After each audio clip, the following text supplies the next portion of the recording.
We perform dog castrations via a scrotal approach. Placement of the incision is at the most gravity-dependent location on the scrotum. Imagine the lowest point if the dog were standing. A nick is made over this point and the testicle is grasped, forced against the scrotal skin, and the incision is extended. The incision can be made as long as the width of the testicle and can be shifted to have either the cranial or caudal pole come out first. The testicle is then exteriorized. The testicle is then grasped in one hand and a blading technique is used to completely exteriorize it. We have found that sharp dissection tends to produce less post-operative swelling. However, in younger dogs, blunt dissection can be fairly easily performed.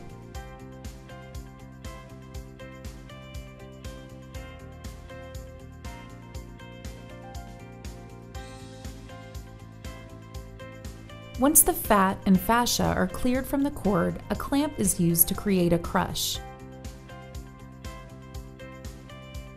A strangle knot is set up under the clamp and the clamp shifted to allow the knot to be placed in the crushed area.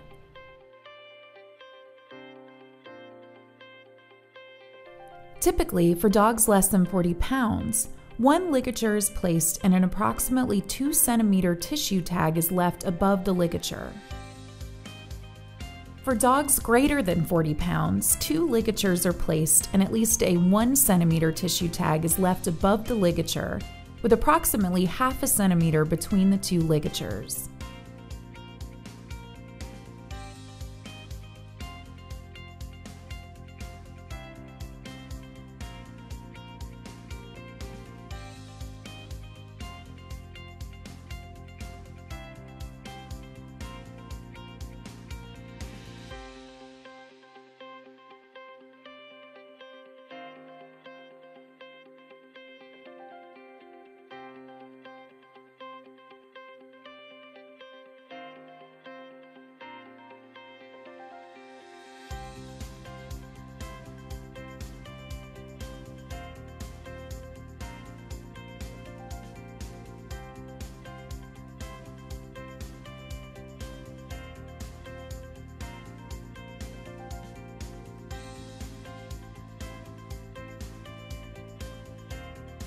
The second testicle is exteriorized through the same skin incision, but we need to incise through the medium raphe and spermatic fascia.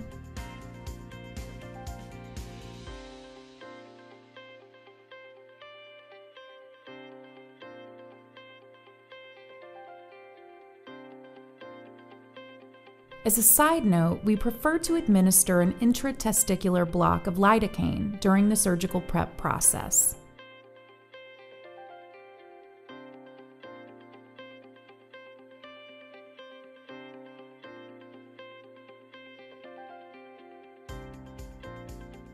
The same ligature process is performed on the second side.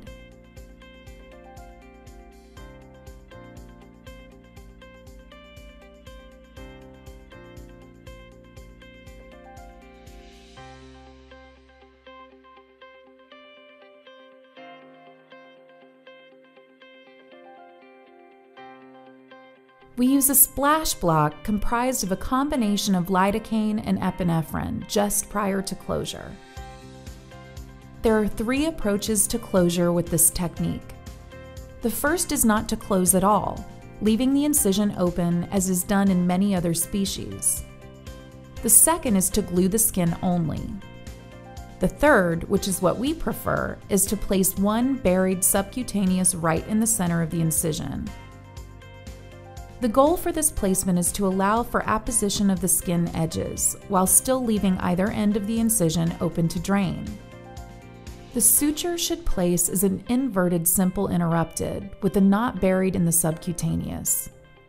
Contrary to traditional belief that dogs will self-mutilate if the approach is made through the scrotum, our experience proves this not to be the case.